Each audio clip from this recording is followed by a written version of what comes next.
ሄሊና በላይ ማስመሰሏን ቀጥላበታለች። ነገር ግን አቶ በላይ ስፖንሰር ወይም አቶ በላይ ጭንቅላታቸው ከእርጅናቸው በላይ ስለሆነ ምን እያደረገች እንደሆን ጠርጥረዋል። አማንን ለተልኮ ልከውታል። እዛም ትልቅ ትልቅ የሚለው አማን ልክ መርዝ እንደበላች አይጥ ቅልብልብ የሚለው አማን ተልኮን እየተፈጸመ ነው። ጽናትና ኪራ አሁንም ፍቅራቸው ደርቷል።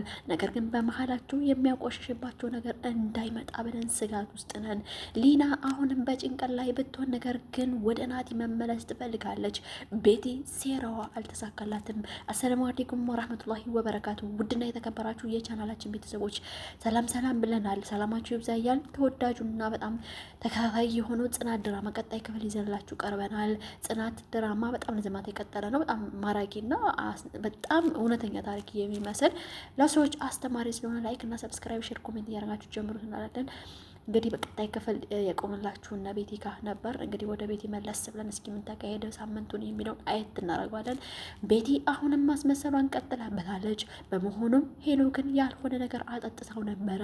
ነገር ግን ሄኖክ አብሯት ይደር እንጂ የተፈጠረውን ሁሉ ማስታወስ ባይችልም ጥያቄ ግን አቅርቦላታል። እስከዛሬ እስካሁን የት ነበር? እዚህ ክላስስ እንዴት ብዬ ገባው? ለምንድነውስ አብሬሽ የተኛሁት? ማታስ የተፈጠረው ምንድን ነው ለሚለው ጥያቄ ቤቲ መልስ አታለታለች። ደስ የሚል ጊዜ ነበር ያሳለፍነው። በጣም ደስ የሚል ነገር ነው ያደረግነው። ስለዚህ ምንም አይነት ነገር አልተፈጠረም ትለዋለች። ሄኖክ ግን ማመን ስላቃተው ቢጠይቃትም ተደጋጋሚ የምትመልስለት መልስ ያው ነው። ስለዚህ ከዚህ በኋላ እዚህ ቤት ለመቆየት ብለሽ የምታደርጊው ማስመሰል ሁሉ ምንም አይነት ፋይዳና ጥቅም እንደሌለው ነው አስረግጬ የምነግርሽ። ከዚህ በኋላ አንድ ነገር ፈጽማለሁ ብትይ ከቤቴ ማንቁርትሽን ይዤ ነው ማስወጣሽ ያለ ይመስላል። ሂሊና በላይ አሁንም ጽናትን መከታተሏን ቀጥላበታለች። ጽናት በጣም የምታስመስለው ሂሊና ለጽናት መልካም ሰው መስላ ምንድን እንዳለችው ልንገራችሁ። ለአባቷ ለአቶ በላይ ጀልድ ለብሳህ ነው እንጂ ለጠላት መታየት። ስለዚህ ምንድን ነው እስካሁን ድረስ ወደዚህ የቀረ ነው ወደዛ የቀረ ነው ማለቱ ለኔና ለአንተ አይበጅም አባቴ። አሁን እኔ ከጠላቶች ጋር ሁኜ አንተን ልወጋ ሳይሆን ትክክለኛና ፈጣን መልስ ነው ይዤልህ የምመጣው። ጠላቶቻችንን ነው የምናንበረክከው ትላለች። አቶ በላይም ሲቀጥሉ እንዲህ ይላሉ። ልጄ ሂሊና ምን ሆነሽ ነው? ምን ነካሽ? አሁን እኮ እባብ ውስጥ እየገባሽ ነው፣ እባብ ጉድጓድ ውስጥ። ስለዚህ ስትገቢ ደግሞ በአንቺ ድርድር አላውቅም። በልጄ ምንም ነገር ቢመጣ አንገቴን ነው እምቀላው። ስለዚህ ከሄድሽበት መንገድ ተመለሺ። ማናት ደግሞ ጓደኛሽ? ለምንድን ነው እስካሁንስ መዘውተር የምታበዥው? በማለት ይጠይቃሉ አቶ በላይ። ሂሊና በላይም ቀጠል በማድረግ ትመልሳለች። አጎቴ ምንም የተፈጠረ አባቴ ምንም የተፈጠረ ነገር የለም። ስለዚህ ከዚህ በኋላ ምንም ነገር ሊያሰጋህ አይገባም። ምንም ነገር በእኔ ልትመካብኝ እንጂ በእኔ ልታፍርብኝ አይገባም ያለ ትመስላለች። አቶ በላይ ሁሉ ነገር ስላስፈራቸው አማንን ለተልኮ ልከውታል።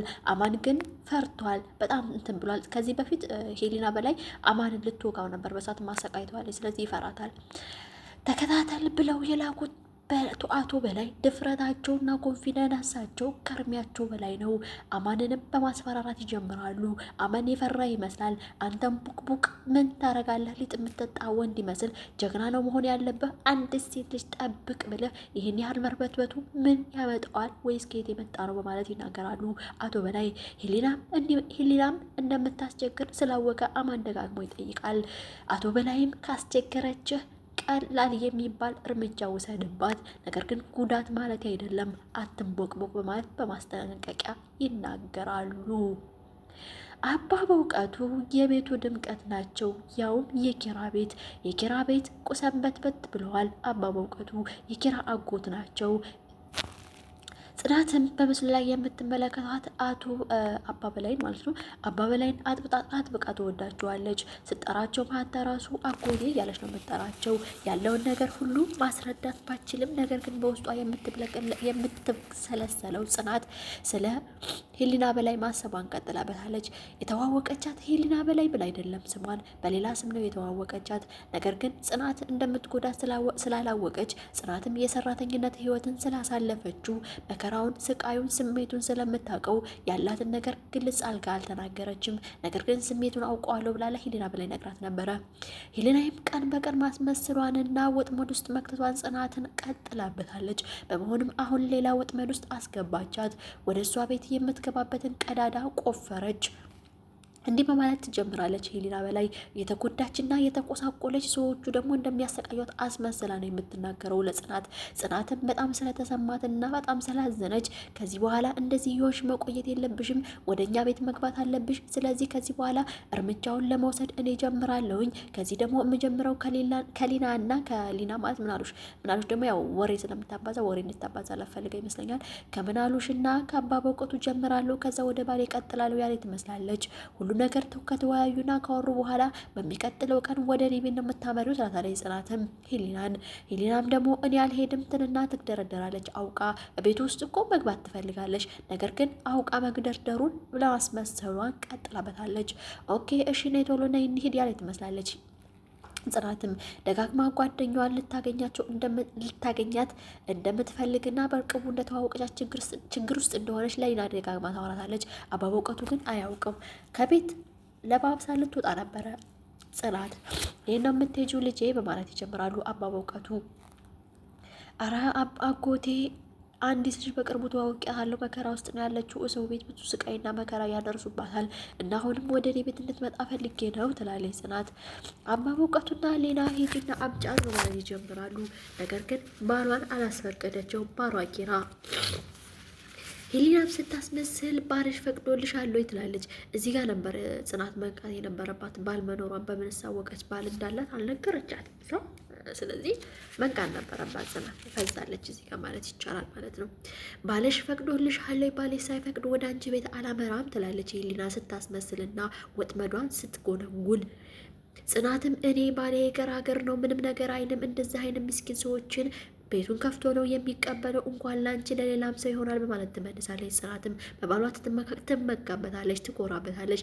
ነገር ግን ማስፈቀድ አለብሽ ብላ ግግም ያለችው ሄሊና በላይ እሺ ብላ ጽናትም ትታት ትሄዳለች። በሚቀጥለው ግን ተመልሰሽ ወደ እኔ ቤት መምጣት አለብሽ፣ እዛ ቤት መሰቃየት የለብሽም፣ ከዚህ በኋላ ወደ ፖሊስ ማመልከት አለብን፣ እንደዚህ ሆንሽ እስከ መቼ ድረስ ነው የምትኖሪው ትላለች ጽናት።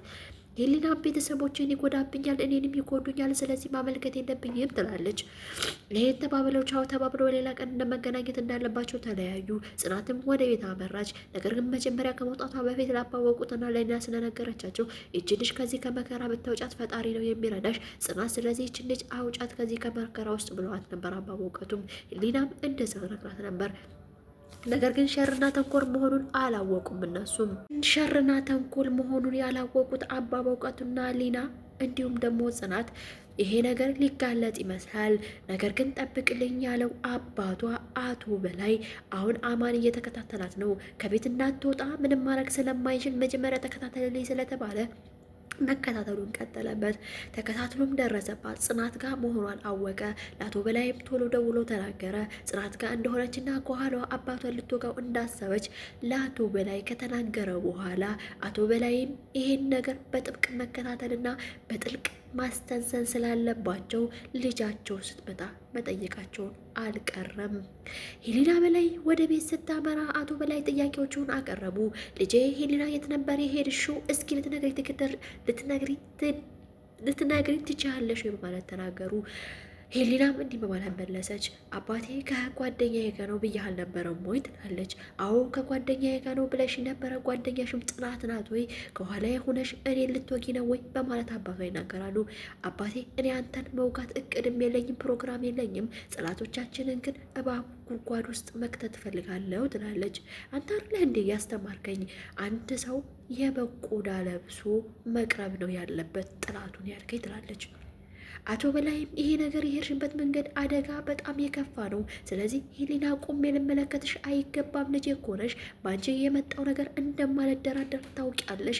ስለዚህ ይሄ የምትሄጅበት መንገድ በጣም አስፈሪና አደገኛ ስለሆነ አቁሚ በማለት ይናገራሉ። ሄሊናም እኔ አላቆምም ከዚህ በኋላ አባቴ የምን ወደ ኋላ ነው? ወደ ኋላ የሚሄድ ሰው እኮ የተሸነፈ ነው። እኔ ደግሞ የምሸነፍ ሳይሆን የማሸንፍ ነኝ፣ የአባቱ ልጅ ነኝ በማለት ትመልሳለች። አቶ በላይ መናገራቸውን ትተው ከሳቸው ጋር ነገር ግን ለአማን ክትትሉን እንዲቀጥል ያስጠነቅቁታል። ቤቲ በነገራችን ላይ ትንሽ ድምፄ ተይዟል። የድካም ምልክት ይመስለኛል። እረፍት ትንሽ ትምህርት ስላለ ብዙ እረፍት የለም እና ለዛ ነው። ግን በዚሁ አጋጣሚ ላይክ እና ሰብስክራይብ ሼር እያደረጋችሁልኝ ማለት ነው። ቤቲም ትቀጥላለች። ለሄኖክ ያቀደችውን ያላሰበችውን አሳክተዋለች። ሄኖክም ቢጎዳም ምንም ቢልም ከዚህ በኋላ ጎኔ እንዳትደርሺ፣ ለእኔ ትክክለኛዋ አፍቃሪ ኪያ ብቻ ናት። ስለዚህ በኪያ ላይ ምንም አይነት እርምጃ ብትወስጂ ውርድ ከራሴ ይላታል። በሌላ በኩል ጠበቃ ዮሴፍና መርማሪ ጆን ተያይዘዋል። የተፋጠጡ ይመስላሉ። መርማሪ ጆን ሄኖክን ማን ነው አደጋውን በዛ ሰዓት የፈጸመበት በማለት የውሻ አፈንፋይ ነው የሚባለው ወይም ጥንብ የሸተተው አሞራ ነው የሚባለው። ጥንብ የሸተተው አሞራ ይመስል በዛ ሰፈር ማሳበፉን ቀጥሎበታል መርማሪ ጆን። ጠበቃ ዮሴፍ ይሆናል ብሎ የጠረጠረው መርማሪ ጆን ወደ ጠበቃ ዮሴፍ አይኑን አዙሯል። ነገር ግን አይኑን ቢያዞርም ጠበቃ ዮሴፍ አይኑን በጨው አጥቦ እኔ አይደለሁም ይህን ነገር የፈጸምኩት፣ እኔ እንደዛ አይነት የሞኝ ወይም የጅል ስራ የምሰራ ሰው አይደለሁም። በእርግጥ ሄኖክን ተናግሬዋለሁ በሰዓቱ ኪራ ላይ ያደረሰባትን ነገር ስለማውቅ፣ ነገር ግን እንደዚህ በጨለማ ተገን አድርጌ ሰውን የምደበድብ ሰው አይደለሁም፣ እኔ ምሁር ነኝ በማለት ይናገራል። መርማሪ ጆንም እንደዚህ ብትሆንማ ታራ ማን ነው የእሱ ጥላት? አቶ በላይም አላደረጉበትም። ስለዚህ እጄን የምቀስረው ወይም አይኔን ትኩረት የማደርገው አንተ ላይ ነው በማለት ይናገራል። ለሄኖክም ይደውልለታል። አሁን ደስ የሚል ነገር ነው የምነግርህ፣ ማታ የመታህን ነገር ወይም የደበደበህ ሰው አሁን መረጃውን አግኝቻለሁ ይላል መርማሪ ጆን። ሄኖክም በመቀጠል ምንድን ነው ዛሬም ልታስረኝ አይመስለኝም የመጣኸው ወይም የደወልክልኝ ምን ጉዳይ ኖሮ ነው በማለት ይጀምራል። እኔ ዛሬ ለአንተ ጠበቃ እንጂ ወይም ለአንተ መርማሪ ሳይሆን ትክክለኛና ትክክለኛውን መረጃና ወንጀሉን ለማጣራት ነው በማለት ይናገራል መርማሪ ጆን። በነገራችን ላይ መርማሪ ጆን የሚጫወተው ካራክተር በጣም ደረቅ ቢሆንም ካራክተሩን ግን ድብን አርጎ ችሎበታል። እንዲሁም ደግሞ ጠበቃ ዮሴፍ ጋር ያላቸው ግንኙነት ወይም ያላቸው ቅርበት እንዳይሻክር ብለን እንፈራለን። ኪራ በጽናት ቅጥል ስላለ ጽናት ከቤት ውስጥ እንዳትወጣበት የማያደርገው እርምጃ የለም። በሌላ በኩል ደግሞ ኪያ እህቱ እንዳትጎዳ በዚህ በኩል ያጽናናል። ኪያም የወንድሟን ፊት እያየች ወንድሜ ምን ሆነ ነው እንዲህ የምትጨነቀው እንዲህ የምትሆነው በማለት ትቀጥላለች። ይህ በዚህ እንዳለ አቶ በላይ አሁንም ከዚህ እርምጃዬ አልታገዝም፣ ወስደዋለሁ፣ ቁርጥና ቁርጥ ያለ እርምጃ ነው የምወስደው፣ ከነ ክሩቤል ያለ ንብረቱን ሁሉ ወርሼ ሜዳ ላይ ነው የማስቀረው። ከዚህ በኋላ ስቃይና መከራ ለእኔ ሳይሆን ለልጄ ጥሩ ነገር አውርሼ ወደሚገባኝ ወይም ወደ ሰማይ ቤት እሄዳለሁ ያሉ ይመስላሉ። ስለዚህ ጽናትንና ኪራን ሊጎዷቸው ያሰቡት አቶ በላይ እቅዳቸው ወደፊት ምን ይሆን? አሁንም የምትቀራው ቤቲ በኪያ ላይ ምን አይነት ጉዳት ታደርስባት ይሆን? ይህ ነገር በጣም አሳሳቢ ይመስላል። በቀጣይ ክፍል ይህንን እንደምናገኘው ተስፋ እናደርጋለን። እንደተለመደው ላይክ እና ሰብስክራይብ፣ ሼር፣ ኮሜንት እና አበረታቱን እያልኩኝ በሚቀጥለው ክፍል እስከምንገናኝ ቸርን ሰንብት። ለድምፄ መንጎራጎር በጣም ይቅርታ ጠይቃለሁ። ትንሽ ሳይነስ ነገር ያዘርኩኝ ነው። በሚቀጥለው እስከምንገናኝ ቸርን ሰንብት። ላይክ፣ ሰብስክራይብ፣ ሼር፣ ኮሜንት እንዳይረሳ። ባይ ባይ።